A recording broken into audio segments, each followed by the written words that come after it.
পারলো না। তো আমি সকালে লাইভ করছি, স্বাভাবিক ও না আসতেই পারে, ওর মনে হলো যে আজকে রোমান্টি লাইভকে আমি যেতে পারিনি, তো আমি এখন একটু সময় পেয়েছি, আমি হেডফোনটা কানে গুঁজে বাসে ফিরছি, অন্তত 10 মিনিট অ্যাটেন্ড করি। লাইভ তো হয়ে গেছে, হ্যাঁ হ্যাঁ মা লাইভ তো হয়ে গেছে, কি করে অ্যাটেন্ড করবো? কি একটু জরুরি কথা বলবো না, ভুল। ওখানে যদি তুমি একটা কোনো জরুরি কমেন্টস করে আসো, নোটিফিকেশনটা কিন্তু আমার কাছে চলে যাচ্ছে, যাবে এবং সেখান থেকেও তুমি শেয়ার করতে পারছো, শেয়ার করা যায়। ওই জন্য বললাম 18 জনের শেয়ার আমি বলে নিলাম আগে, যে যখন তখন শেয়ার হবে। এইবার তখন তুমি কি করলে লাইভে গিয়ে, কিন্তু এটা আমি করি তাই জন্য আমি বলছি, এটা তুমি পুরোনো লাইভে মানে ঘন্টা 3 আগে হয়েছে, 4 ঘন্টা 5 ঘন্টা 6 ঘন্টা আগে হয়ে গেছে, কিন্তু তুমি সেখানে গিয়ে আবার ওটা 7 দিনের উইকলি, তো ওটা 7 দিনের রানিংটা চলছে, তুমি সেখানে গিয়ে কি করলে, তোমার করা কমেন্ট কটা 20টা কমেন্ট করে চলে আসলে। কি 20টা কমেন্ট করবো? 20টা কমেন্ট তুমি লাইভ শুনছো না, হেডফোন করে যে রাস্তায় আছো বা ঘরে শুনছো, চটাপট চটাপট, ওমাদি কেমন আছো? ওমাদি আমি একটু দেরি করে এলাম, আরে বলো না ওমাদি আমি ভীষণ ব্যস্ত ছিলাম আজকে। কমেন্ট আবার কি তোমার নিজের অন্তর থেকে তুমি লিখবে, চলা লাইভে কত কমেন্ট করবে, তখন তো তুমি সব কথার উত্তর ওখানে লাইভে পাচ্ছ না। ওমাদি আমি একটা কমেন্ট করে রেখেছি, যদি সম্ভব হয় দেখো না। তুমি যে হোয়াটসঅ্যাপ গ্রুপে আছো তুমি ওসব লিখবে না, কিন্তু কেউ লিখবে না, লিখবে যে ওমাদি আমি তো তোমার সাথে হোয়াটসঅ্যাপে বলে দিতে পারবো, কিন্তু আমরা হোয়াটসঅ্যাপে কিন্তু সব আলোচনা করতে পারবো। এখানে আমি একটা কথা এখানে আমি একটা ছোট্ট কথা বলতে চাই, ছোট্ট কথা। হোয়াটসঅ্যাপ কিন্তু মেটার, তো মেটা এআই কিন্তু হোয়াটসঅ্যাপ মানে মনিটরিং করে, তো সেক্ষেত্রে টেলিগ্রাম যদি কারোর থেকে থাকে, একমাত্র টেলিগ্রামই একটা মানে ওয়ে যেখানে কিন্তু আমরা টেলিগ্রামে সবাই জয়েন হয়ে কাজ করতে পারি। হোয়াটসঅ্যাপে কিন্তু ফেসবুক সংক্রান্ত কোনো পোস্ট শেয়ার করলে বা ফেসবুক সংক্রান্ত কোনো কিছু লিখলে সেটা কিন্তু ফেসবুক ওই গিভ অ্যান্ড টেক পলিসির মধ্যে ইস্যু দেয়, ঠিক আছে? এবার এটা হ্যাঁ, ধরো আমি লাইভ করছি, আমার লাইভটা ও ফেসবুকে আমাদের গ্রুপে দিয়ে দিল, সেটা কিন্তু ফেসবুকের গিভ অ্যান্ড টেক পলিসিতে পড়বে, যেহেতু ও গ্রুপে রয়েছে। না, যেহেতু মেটারই তো হোয়াটসঅ্যাপ, আমাদের ফেসবুক সাথে আমার চুক্তি হচ্ছে, ফেসবুকে ওরা বলতে চাইছে তোমরা চুক্তি করে কাজ করছো। এই যে মেটা এআই দেখেছো এখানে রয়েছে, ও যদি গ্রুপে না থাকে তাহলে তো অবশ্যই গ্রুপে না, এই যে তুমি দেখছো এখানে মেটা এআই রয়েছে, এটা গ্রুপে সেম জিনিস কোনো হোয়াটসঅ্যাপে তুমি আমাকে পার্সোনাল হোয়াটসঅ্যাপেও লিখতে পারবে, পার্সোনাল হোয়াটসঅ্যাপেও লিখতে পারবে না, তুমি তাকে ম্যানিপুলেট করছো, তুমি আমার পোস্ট দেখো, তুমি আমার লাইভে এসো, ইউ ক্যান ম্যানিপুলেট এনিওয়ান। ও আচ্ছা, তার থেকে তোমার ইনকাম আসছে, ফেসবুক এটা কখনো চাইবে না। এখানে দেখেছো মেটা এআই রয়েছে, তো ন্যাচারাল দুটো সেম জিনিস। যদি টেলিগ্রাম ইউজ করো, একমাত্র তুমি তোমার পোস্ট তোমার ফেসবুকের এনিথিং টেলিগ্রামে শেয়ার করতে পারো, যেখানে ফেসবুকের মেটার কোনো হাতই নেই যে মেটা সেখানে মানে মনিটরিং করবে। এবার যদি কোনো লিংকের থেকেও হোয়াটসঅ্যাপে কোনো লিংক শেয়ার করলো, সেই লিংক থেকেও যদি ঢুকো সেখানেও কিন্তু সমস্যা। আর একটা কথা, এটা অনেকে বোঝে না যে আমি বাংলায় লিখবো, বাংলা ফন্টে লিখবো, বাংলায় লিখবো, মেটা বুঝবে না, মেটা পৃথিবীর সমস্ত ভাষা বোঝে। না আমি তো বাংলায় বলি, তো হনুলুলুতে ভাষাতেও লিখলে মেটা বুঝে যাবে যে এটা ম্যানিপুলেট করছে। আমার কি লাভ আছে? তো আমি এটা মেটাকে জিজ্ঞাসা করেছিলাম, তখন মেটা বললো নিজস্ব রিচ এঙ্গেজমেন্ট 2 বারে। তা আমি তারপর থেকে আমি লাইভে দেখানো বলি, আমি মেটাকে জিজ্ঞাসা করেছিলাম, বাংলায় বলেছিলাম, বাংলায় উত্তর দিয়েছি।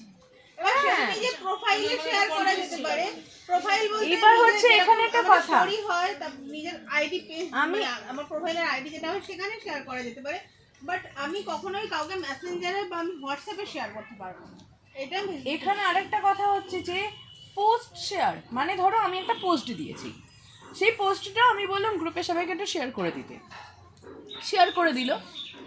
পোস্ট শেয়ারে কিন্তু আমার আইডিতে যদি কোনো ইস্যু থেকে থাকে, আমি জানি না, হিডেন কিন্তু অনেক ইস্যু থাকে প্রোফাইলে, আমি নিজেও জানি না যে আমার প্রোফাইলে ইস্যু আছে, তাতে কিন্তু যে শেয়ার করবে তার কিন্তু ইস্যুটা আসবে। তাই পোস্ট বা যে কোনো লাইভ শেয়ার করার পরে এই 24 ঘন্টা ম্যাক্স টু ম্যাক্স, তারপর সেটাকে ডিলিট করে দিতে হবে এবং ট্র্যাশ থেকে ডিলিট করতে হবে, ট্র্যাশ থেকে। লাইভ থেকে মিলিয়ে ডিলিট করবে, তার লাইভটা শেষ হবে, তারপরে ওটা আরেকটা ভুল লাইভ হচ্ছে লাইভটা শেষ হবে, তারপরেও 4-5 ঘন্টা পর লাইভটা শেষ হলে তুরন্ত ডিলিট করে দিও না, তাহলে তারও একটা ইস্যু আসবে প্রোফাইলে। যেহেতু আমরা নিজেদের মধ্যে কাজ করছি, লাইভটা যখন শেষ হবে তারপর মিনিমাম 4-5 ঘন্টা পরে সেই লাইভটা ডিলিট করে দেবে এবং ট্র্যাশ থেকে ডিলিট করবে। আচ্ছা, ঠিক আছে, না হলে তার একটা ইস্যু থেকে যাওয়ার ব্যাপার থাকে না। আমার লাইফটা ধরো, আমার লাইফটা পিউ শেয়ার করেছে, এবার আমার লাইফটা শেষ হওয়ার সাথে সাথে পিউ ডিলিট করে দিল, তাতে কি হলো, জিনিসটা আমার একটা ইয়ে চলে আসলো না, এটা প্রপারলি যে ওর লাইফটা ডিলিট হয়ে গেল ওখান থেকে। তো 4-5 ঘন্টা মিনিমাম টাইম দেব। এত মাস ধরে শুধু খেটে গেছি, গাইড পাইনি। আমরা বোকার মতন কাজ করেছি সত্যি। আমি যেখান থেকে আমি এপ্রিল মাসে স্টার্ট করেছি, আমার পরে স্টার্ট করে অনেক বড় বড় ক্রিয়েটার আমি নিচ্ছি। এখানে কেউ কি ভিডিও যাবে? এগুলো কি লাইভ হচ্ছে? তাহলে ভিডিওতে এই পার্টগুলো তার জন্য এই ভিডিও পার্টগুলো একটু কেটে দিলে মানে ভালো হয় আর কি। ভিডিওটা আমরা বাইরে ছাড়বো না তো, এগুলো কোনো ছাড়বো না, মনে করো ঠিক আছে। তুমি একটা কথা বলছো, আমার মনে নেই, আমি এখান থেকে শুনে নিয়ে সেটা করবে। আচ্ছা, আমার প্রোফাইলে এই মুহূর্তে 22,000 সামথিং ফলোয়ার্স আছে, ঠিক আছে। আমার প্রোফাইলটায় আমি কাজ শুরু করেছি এপ্রিল মাসের 26 তারিখে। আমার পরে প্রিয়াঙ্কা সাহা, যে এখন প্রিয়াঙ্কা পিঙ্কি, অর্পি, আমরা সব একসাথে কাজ শুরু করেছিলাম। ওদের প্রোফাইল এখন 200K-তে পৌঁছে গেছে। নুসরত জাহান, ও মে মাসের পর লাস্টে কাজ শুরু করেছে। রাজদাকে আমরা সবাই জানি, রাজদা মে মাসের লাস্টে কাজ শুরু করেছে। তাদের প্রোফাইল কোথায় চলে গেছে?